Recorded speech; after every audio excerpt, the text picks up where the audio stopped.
안녕하세요. 본격적인 이야기에 앞서서요. 저희 콘텐츠가 마음에 드셨다면 채널 구독과 좋아요 꼭 좀 부탁드립니다. 여러분의 응원이 저희한테는 정말 가장 큰 힘이 되거든요. 자, 오늘 우리가 정말 깊이 한번 파고들 주제, 바로 무기력입니다. 진짜 의욕 넘치던 사람이 왜 어떤 환경에만 가면 갑자기 무기력해지는 걸까요? 오늘 이 실마리를 한 블로그 글에서 찾아보려고 하는데요. 제목이 아주 흥미롭습니다. 조선 백성이 간도 가자마자 일잘러가 된 이유. 저도 그 글을 정말 인상 깊게 봤습니다. 이 역사적 사실을 가지고 현대 직장의 리더십 문제를, 특히 그 마이크로 매니징 문제를 아주 날카롭게 파고들었더라고요. 맞아요. 그래서 오늘의 미션은 이 역사적 비유를 정말 완벽하게 한번 해보해 보는 겁니다. 그래서 조직과 개인의 동기부여에 대한 새로운 통찰을 얻어가는 것. 그럼 한번 제대로 파헤쳐 볼까요? 우선 역사 속으로 먼저 들어가 보죠. 블로그 글에서 조선 말기 백성들의 모습을 희망을 잃고 게으른 것처럼 보였다, 이렇게 묘사하더라고요. 열심히 일해봤자 뭐 어차피 다 빼앗기는 현실 앞에서 애써봐야 소용없다, 이런 체념이 만연했다는 거죠. 여기서 진짜 중요한 건 그들의 본성이 게으른 게 아니었다는 점이에요. 문제의 핵심은 그래서도 지적했듯이 가렴주구로 대표되는 그 불공정한 사회 시스템이었습니다. 가렴주고요. 네. 개인이 노력해서 얻은 결과를 시스템이 그냥 몽땅 앗아가는 구조. 그런 구조 속에서는 사실 누구든 무기력해질 수밖에 없죠. 와, 정말 흥미로운 지점이네요. 그러니까 겉으로 보이는 그 나태함 뒤에 사실은 거대한 구조적인 문제가 있었다, 이 말씀이시죠? 바로 그겁니다. 그래서는 이걸 당시 지배층이었던 사대부들의 성리학적 교화 시스템이랑 연결하던데요? 맞습니다. 그게 아주 날카로운 분석이에요.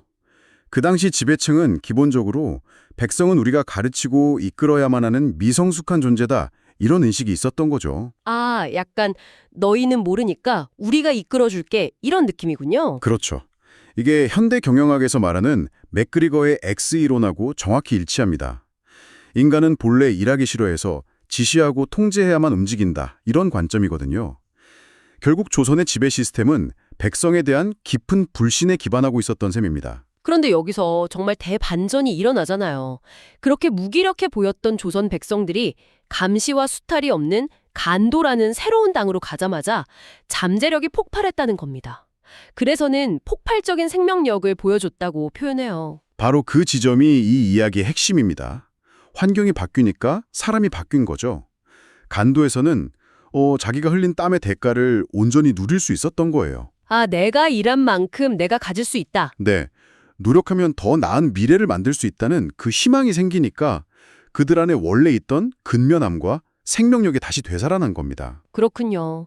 결국 사람을 움직이는 건 무슨 채찍이나 통제가 아니라 그 노력에 대한 정당한 보상, 그리고 신뢰였다, 이 말이네요. 정확합니다. 이건 맥그리거의 Y 이론이 옳다는 걸 증명하는 아주 생생한 역사적 사례죠. Y 이론이요? 네, Y이론은 인간이 적절한 환경과 신뢰만 주어지면 스스로 목표를 설정하고 책임을 지면서 또 창의적으로 문제를 해결하려고 한다고 보거든요.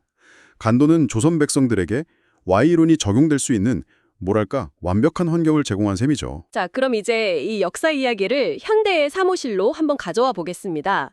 이 블로그 글이 현대 조직의 마이크로 매니징이 바로 조선시대의 가렴주구와 같다고 주장을 하잖아요. 네, 그렇죠.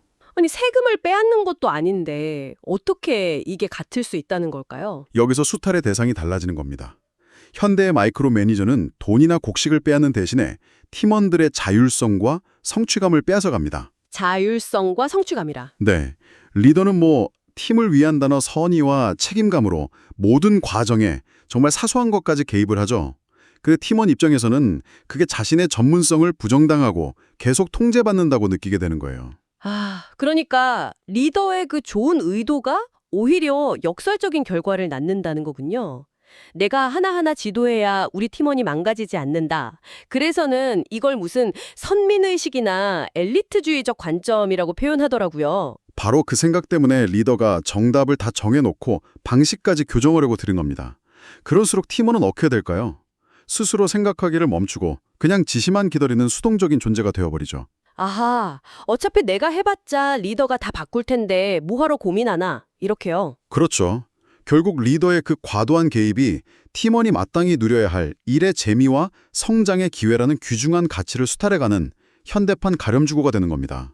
그렇다면 이 문제의 해법은 꽤 명확해 보이네요. 이 모든 이야기의 결론은 결국 무엇일까요? 결론은 통제라는 그 낡은 지도를 버리고 신뢰라는 더 지능적인 전략을 선택하라는 겁니다. 간도의 사례가 보여주잖아요. 리더의 무슨 교화나 지침이 없어도 인간은 주도적으로 위대한 성과를 낼 수 있는 존재라는 걸요. 리더의 역할 자체가 바뀌어야 한다는 의미군요. 일일이 지시하고 통제하는 그런 감독이 아니라 팀원들이 마음껏 역량을 펼칠 수 있는 환경을 만들어주는 조력자가 되어야 한다. 이런 말씀이시죠? 맞습니다. 리더가 그 통제의 끈을 조금 늦추고 팀원들이 자신이 흘린 땀의 가치를 온전히 누릴 수 있는 환경을 조성하는 순간 그들은 단순한 실행자를 넘어서 리더의 기대를 훨씬 뛰어넘는 위대한 개척자가 될 겁니다. 마치 조선 백성이 간도에서 그랬던 것처럼요? 바로 그거죠. 오늘 우리는 조선 백성이 간도에서 보여준 이 놀라운 변화를 통해서 현대 조직의 마이크로 매니징이 개인의 동기부여를 어떻게 앗아가는지 살펴봤습니다. 특히 리더의 선의가 팀원의 성취감을 빼앗는 현대판 가렴주구가 될 수 있다는 비유가 정말 기억에 오래 남을 것 같습니다. 네, 이 글이 리더십에 초점을 맞추고 있긴 하지만 사실 듣고 계신 당신에게도 스스로 질문을 던지게 합니다. 혹시 당신의 잠재력을 억누르는 보이지 않는 통제 시스템은 없나요? 통제 시스템이요. 네, 그게 뭐 직장의 문화일 수도 있고 아니면 스스로 만든 강박일 수도 있습니다. 만약 당신에게 모든 통제에서 벗어난 기회의 땅, 간도가 주어진다면 그곳은 어떤 모습일까요? 그리고 그곳에서 당신은 무엇을 가장 먼저 하시겠습니까? 와, 정말 깊이 생각해 볼 만한 질문이네요. 오늘은 여기까지 하겠습니다. 감사합니다. 감사합니다.